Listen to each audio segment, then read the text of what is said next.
नमस्कार दोस्तों, स्वागत है आपका हमारे इस चैनल धूप धुनुची आरती में। दोस्तों, आरती के पंच तत्वों के विषय में कई समय आप लोग मुझसे पूछते हैं।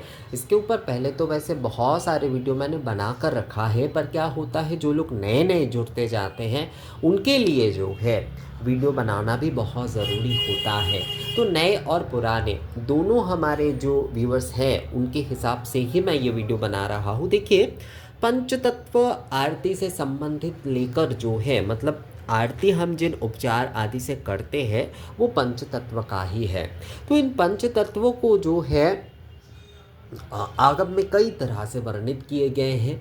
कई अलग अलग मत है, पर मूल उसका एक ही विषय है। मूल विषय जो है उसका एक ही है, पर उसमें थोड़ा बहुत उपचार आदि किसी आगम में किसी एक उपचार को कहा गया है, तो किसी आगम में किसी दूसरे उपचार को उस तत्व के विषय में कहा गया है, पर मूल जो है उसका एक ही है। मूल उसका विषय एक ही है। तो यहाँ पर मैं जिस आगम के आधार पर आप लोगों को कह रहा हूँ ये विषय जो है, तो इसमें जो है धूप जो है, धूप वायु और जो है क्षिति तत्व यानी कि पृथ्वी तत्व जो है वो है। धूप में वैसे तो अग्नि तत्व भी मौजूद है, क्योंकि अग्नि के बिना तो धूप प्रज्वलित नहीं हो सकते। तो वायु और जो है क्षिति तत्व, ये जो है धूप के तत्व है। दीपमाला जो है वो जो है अग्नि तत्व है। जो जलपूर्ण शंख से जो आरती कर रहे हैं वो जो है वो भी जो है वो जल तत्व है, यानी कि अप जो है वो जल तत्व है। और जो व्यजन कर रहे हैं, जो व्यजन पंखे आदि चामर आदि जिससे भी आप व्यजन कर रहे हैं, वो जो है वो आकाश तत्व का प्रतीक होता है, वो आकाश तत्व का। तो धूप जो है वो वायु और जो है जो क्षिति तत्व है यानी कि पृथ्वी तत्व है उसका प्रतीक है। दीप जो है वो अग्नि तत्व का प्रतीक है। धूप में आप देखें तो तीन तत्व ही, गंध तत्व, जैसे हमारी गंध तत्व भी धूप का ही है, तो गंध जो है वो क्षिति से आता है, यानी कि जो हमारे मिट्टी तत्व जो है वो गंध से जुड़ा हुआ है। इसलिए मानस उपचार पूजा में भी कहा जाता है गंध क्षिति तत्वकम, गंध जो है वो क्षिति तत्व रूप में जो है उसकी कल्पना किए जाते हैं। तो धूप में जो है क्षिति और जो है वायु, ये दोनों तत्व ही जो है धूप में है, और साथ में अग्नि तत्व भी। दीपमाला अग्नि तत्व के प्रतीक है, और जो है जलपूर्ण शंख जो है वो जल तत्व के प्रतीक है, और व्यजन जो है वो आकाश तत्व के प्रतीक है। ये पांच तत्व में ही जो है आरती किए जाते हैं। इन पांच तत्वों के माध्यम से ही आरती किए जाते हैं।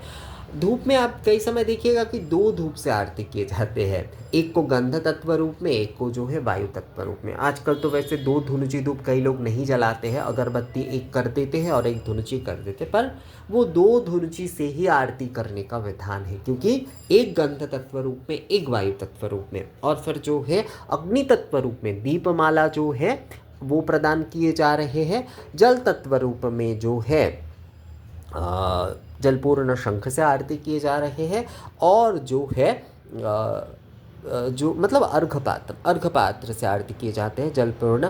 और व्यजन यानी कि पंखे आदि चामर आदि पत्ते आदि जो कुछ से भी जो है व्यजन जो है वो आकाश तत्व के प्रतीक माने जाते हैं। तो ये पांच तत्व जो है, इन पांच तत्वों के माध्यम से ही जो है आरती किए जाते हैं। कई समय पुष्प भी इसके साथ आरती किए जाते हैं, तो वो पुष्प जो होता है वो भी गंध तत्व ही होता है। तो मुख्यतः धूप जो होता है वो क्षिति और जो है वायु तत्व होता है, यानी कि पृथ्वी और वायु तत्व होता है।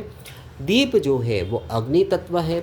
जल जो है वो अप यानी कि जल तत्व है, जलपूर्ण शंख जो है, और जो है व्यजन जो है वो आकाश तत्व है। इन पंच तत्वों के माध्यम से आरती करते हुए जो है पुष्प समर्पण करते हुए आरती पूर्ण किए जाते हैं। और घंटा ध्वनि, शंख ध्वनि, ये जो कुछ भी होता है वो ध्वनि तत्व कहा जाता है। तो यही पांच तत्व है, यानी कि धूप रूप में हम गंध, धूप रूप में हम जो है क्षिति और वायु तत्व प्रदान कर रहे हैं, दीप रूप में हम अग्नि तत्व प्रदान कर रहे हैं, जलपूर्ण शंख रूप में हम जल तत्व प्रदान कर रहे हैं, और पंखे और चामर आदि के माध्यम से जो है हम आकाश तत्व जो है भगवान को प्रदान कर रहे हैं। तो इन 5 तत्व से ही जो है, इन पंच तत्व से ही जो है आरती संपूर्ण किए जाते हैं। तो इन पंच तत्व के आधार पर ही आरती होती है। तो मुझे लगता है ये विषय जो है आप लोगों को समझ में आ गया है। अगर इस बारे में आप लोगों का और कोई सवाल आती है तो आप लोग मुझे कमेंट्स करके या मेल करके बोल सकते हैं। मिलेंगे आपसे अगले वीडियो में, तब तक के लिए नमस्कार।